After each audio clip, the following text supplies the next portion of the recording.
All right, all right, all right. This is part four of the Robinhood's earning call, and this is the conclusion. So we are going to jump right into this video. Without further ado, let's hear the last of the Q&A. Thank you. The next question is from Amit. From Amit is investing. Hey, Vlad. Hey, Shiv. Congrats on a great quarter, and thank you for taking my question.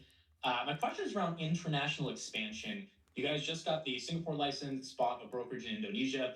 Is the plan to kind of expand through crypto offerings, maybe tokenization, then banking products, different promotions to get customers? Or I guess, can you walk us through how you think of global expansion going into 2027 and what the strategy is to get customers in these different countries? Let's Thank you, get it. guys.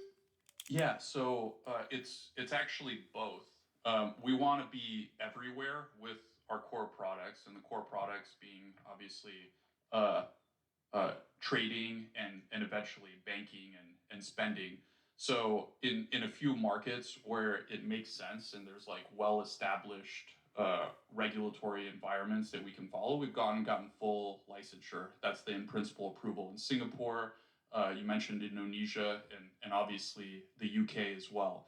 I also think tokenization, which what we unveiled in the EU last year was like Robinhood, but with the infrastructure being on chain. So instead of traditional equities, stock tokens, so tokenized stocks. And I think what that'll allow us to do is handle the long tail. If we want to be live in hundreds of countries, the tokenized offering will just be a quicker way to serve those customers. And then we can see where we're getting particular traction and where we're going to need to go deeper with more traditional offerings. And typically, what those offerings are is if the jurisdiction has, tax wrappers, for example, that we have to build and very specifically build to. It's the tax wrappers. It's also their local exchanges and market centers. So, if you're if you want to trade some obscure exchange like Kazakhstan securities, which believe it or not, some customers ask for, then we'll have to do local market specific integrations. Yeah, our simple two by two matrix is organic and non-organic brokerage or crypto. If you go through those four boxes, we've actually gone through all of them. Some of them we've built organically through brokerage, such as the UK. Some of them we've built organically through crypto, such as the EU, and we've also done acquisitions. To Vlad's point, we want to be everywhere. We're indifferent to which way we go. We're going to look at what's the speed to market and what's the best ROI and how do we have the right to win for customers. And then that's going to be the path for how we choose. Yeah, and the line between these is going to get increasingly blurred. So even though EU is brokerage first, we have stock tokens, which gives you exposure, equities exposure. So I think you'll see that as a trend too. We'll be getting more and more traditional brokerage assets in tokenized form and delivered to customers around the world. This guy said he wish he could get All his right, boomer thank you. dad The into next question Robinhood is from banking. Ramsey at That's Cantor. awesome. Hi, guys. Thank you so much for squeezing me in here. I wanted to ask about the Trump accounts again and just get your thoughts on, levels of engagement there, and also the degree to which you might have a plan to, cross sell or whether you'll be able to sort of cross sell some of your other products over time into that base. Look, I think for us, this is really a long term opportunity. It's an opportunity to be in front of this next generation of customers, um, and an opportunity to show that we can be a reliable partner to the U.S. government as they're pursuing initiatives, right? And I think that we're proud to be a part of the program. We're not really spending too much time thinking about how this could be done to benefit us. We're instead focused on um, how we can make the best product that the government has ever been associated with. So with our friends over at National Design Studio, I think we're all just super motivated to make sure this is like one of the best financial products we've ever used. And of course, we're proud of our role as the sole initial broker and trustee. We don't take that lightly, and we want to make sure that we deliver the highest possible quality product that we can. We're very proud of we're going to do the best. We've got some of our best people working on it, and I believe that good things will follow from us doing this as a business. All right, thank you, Vlad. The next question is from Ed Engel at Compass Point. Good. Hi, thanks for taking the question. You mentioned strong April rebounds across equities, options, and prediction markets, but did you give an update on how April crypto volumes are trending relative to the past few months? Good question. No, didn't give an update on that. I'd say it's probably more of the same. We are really seeing the rebound in equities, options, and as I mentioned, prediction markets around 3 billion, which will probably be our second best month ever. Margin book also continues to grow. Crypto also remains about similar to what it was in Q1, kind of in that zip code. That's quick and All easy. right, thank you, Shiv. The next So question. for some of these questions, understand, man, I said this in the part one and part two. Some of this stuff that they already spoke about, the reason why they ended it without much information or without all of the specifics is because they can't divulge some of this information yet. Some of it they may not have all of the information yet. So if they didn't answer it, how I see these guys, because I cover a lot of their earnings calls, nearly every one. Um, I know them as CEO and CFO. That's how it is for them. So if they didn't say it, they can't divulge. So I'm not going to waste another question with that. Is from Michael Cypress at Morgan Stanley. Hey, good afternoon. Thanks for taking the question. Wanted to ask about API connectivity. Just curious how API connectivity is contributing to Robinhood today. I believe you offer it in crypto. Hoping you could elaborate a bit on your API strategy, key use cases, how you see the opportunity set there emerging on a multi-year view. Yeah, it's a great question. Historically, we haven't really invested too much in API offerings. I think we've been focusing on building first-party experiences that maximally leverage our strengths of like design and user experience. Um, that said, we're interested in API offerings. I think that now that things are shifting in a more agentic direction, like there's a opportunity for us to be differentiated there. We're a low cost provider. We have great infrastructure. We have great APIs that we use internally.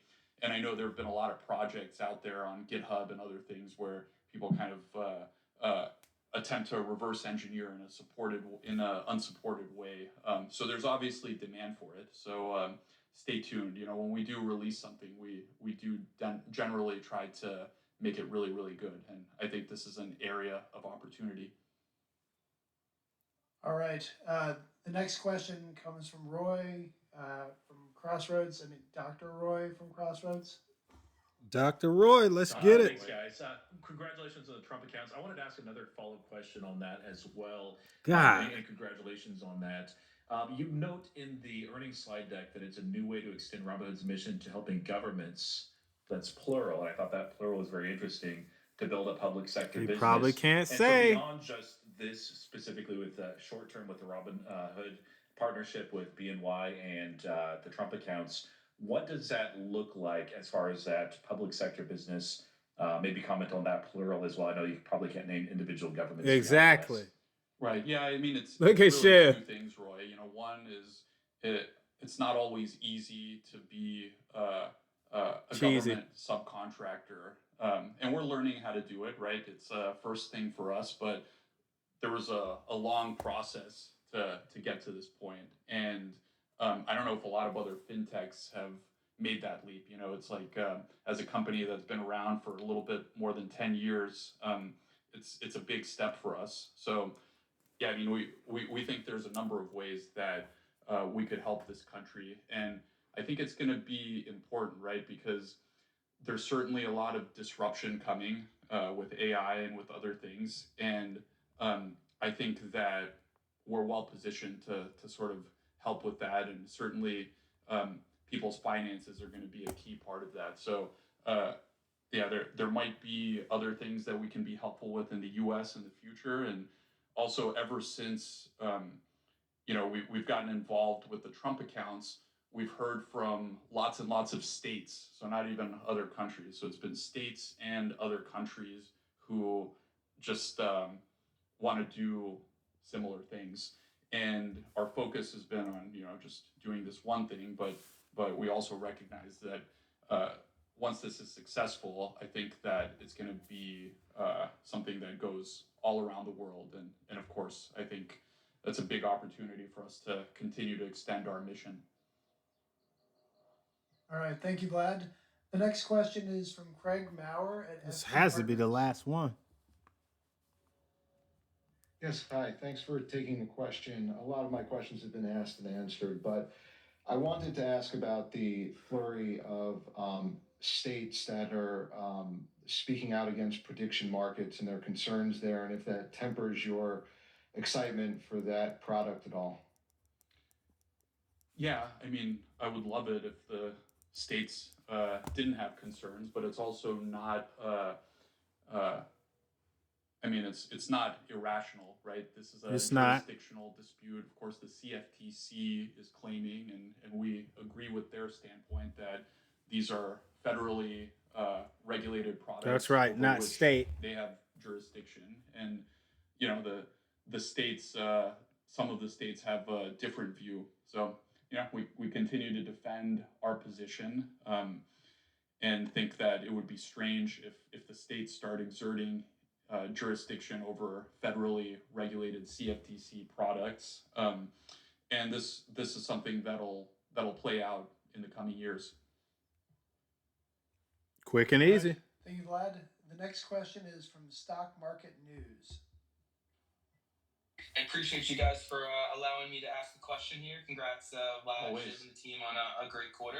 I wanted to ask a little bit more about Robinhood Social. And obviously, we got some of the initial people onto that recently. I would like to hear more about updates about how you're thinking about expanding that and maybe just Excellent any question. findings or updates and Vlad, as you guys have launched that. Shiv, Appreciate it. if you Yeah, would, please. I mean, people really love engaging with other traders in the Robinhood community. The first rollout was actually to Hood Summit attendees from last fall, which was kind of fun because a lot of the folks had met in person. We wanted to start it really, really small. And the first pieces of feedback were kind of basic. Like I want to be able to see the posts that people are engaging with at the top rather than it being chronological, things like that. Or I want to see who the other traders are that people are engaging with. So the team has really been shipping on a weekly basis. You've seen us knock out more and more things and extend the rollout. And we've extended it to other asset classes as well. So you can see the prediction market trades are on there, as well as equities and options trades. And there's a really nice experience that we've built that allows you to trade via the posts as well. So yeah, you should expect that to approach general availability in the coming months. We like what we're seeing there. There's obviously a ton to do In the before coming months. this becomes like the world's leading financial and business social media product. But that's the aspiration. We think we have some advantages there with the verification, and people really care about it in this domain. So plenty more to come. That's how you answer it when you want to be And getting nebulous. creators on it. So I'll be there. I'll be there. Thank you, Vlad. I'll be So there. that concludes the Zoom queue. Is there anybody else in the audience who's been waiting after we worked through the Zoom queue to ask? any Probably more not, questions? because these folks come to this conference and they don't have No? any Okay, well questions. then, And I'm Vlad, like, I you will gotta turn it be over to kidding you me. to end the first outdoor earnings call, God. possibly in history. Where's the Guinness Book of World Records? To invite them to our stuff. Thank you guys very much. Like I hope you can tell from the presentation we do a good job we try to convey this, but we've got a team that's working incredibly hard. The roadmap just there's incredibly full. There's always more to do, and we're just incredibly motivated to keep shipping for our customers and for all of you. So thank you for being with us on the journey, and see you next quarter and at our product events in the coming months. So cheers, appreciate it, and thank you, Shiv. Thank you. All right, so that is the Robinhood Q1 26 earnings call. I want to do a summarization of this video, but first, let's look at this comment right here. This comes from Teach Kun. Can Robinhood make courses for money management and other financial services that help? This is supposed to be enrich, enrich people on that platform. Fantastic question. Make sure you keep that question and throw it in the chat when they take questions for Q2. Um, that is fantastic, good sir. So I actually would like that because, again, in becoming a one stop shop, look at the business Intuit, right? Intuit offers free classes on like bookkeeping and things to help you get credentialed as an CPA, certified public accountant, financial advisor, things of that nature. Coursera offers courses that's Google owned, but that is not free. You have to pay like an annual or monthly fee for those. But still, if you're a gold member, it could come with your gold membership, i.e., thus making your gold membership not more expensive, but more valuable. I think that's a perfect question.